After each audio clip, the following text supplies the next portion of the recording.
Vas-y. Moteur. Ça tourne. Vas-y, passe. L'antenne. Oh!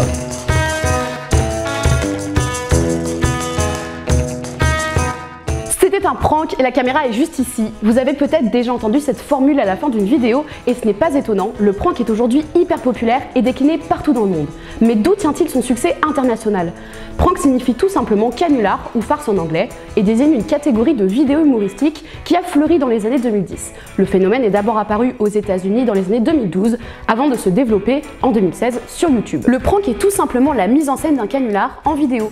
Et des canulars, en vidéo ou pas, on en a tous connu. Poisson d'avril, canular téléphonique, Rémi Gaillard et ses déguisements en tout genre. Bref, le gratin de la blague potache. D'ailleurs, l'article Wikipédia sur la liste des canulars nous apprend deux choses. La première, c'est qu'il existe une liste des canulars officiels sur Wikipédia.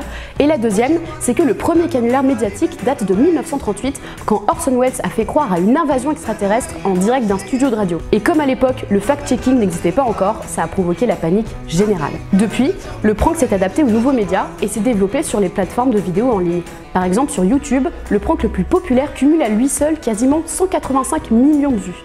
Il s'agit du shampoo prank réalisé par le youtubeur Human Nouri. Dans la vidéo, le serial pranker s'amuse à rajouter du shampoing sur la chevelure de vacanciers venus utiliser les douches publiques sur la plage.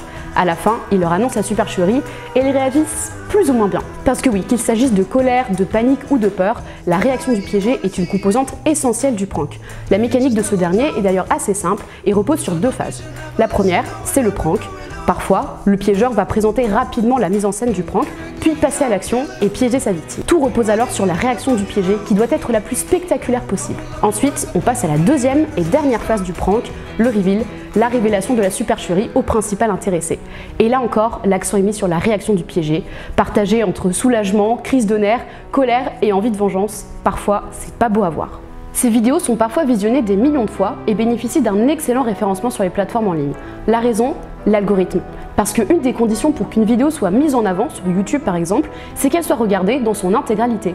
On mesure ça grâce au watch time ou taux de rétention en bon français.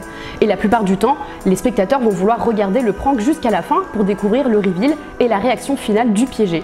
Le taux de rétention atteint alors de très bons scores, ce qui permet à la vidéo d'avoir une bonne visibilité et de cumuler un maximum de vues. C'est le cas de la chaîne YouTube de Greg Guillotin. Si je vous dis prank de l'escalator ou le pire stagiaire, vous voyez sûrement de quoi je veux parler. Sa chaîne atteint aujourd'hui les 3,5 millions d'abonnés et est très connue pour ses pranks élaborés et préparés des mois à l'avance. C'est d'ailleurs lui qui a participé à l'introduction du format du prank tel qu'on le connaît aujourd'hui en France dès 2016. Et attention, cocorico s'il vous plaît, ici on parle de prank QUE, la French Touch est passée par là. Mais aujourd'hui, avec un afflux et presque une saturation du genre, certaines formes de prank sont décriées.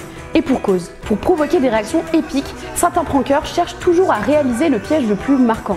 La concurrence entraîne une course malsaine à la sensation qui est très nocive pour le pranké. Il est surpris, humilié, voire ridiculisé et parfois gravement mis en danger. Prudence donc avec ce genre de vidéos, si elles vous font rire, elles sont à regarder d'un œil averti. En revanche, pas de souci avec les vidéos et feuillages, vous pouvez y aller et les regarder sans modération.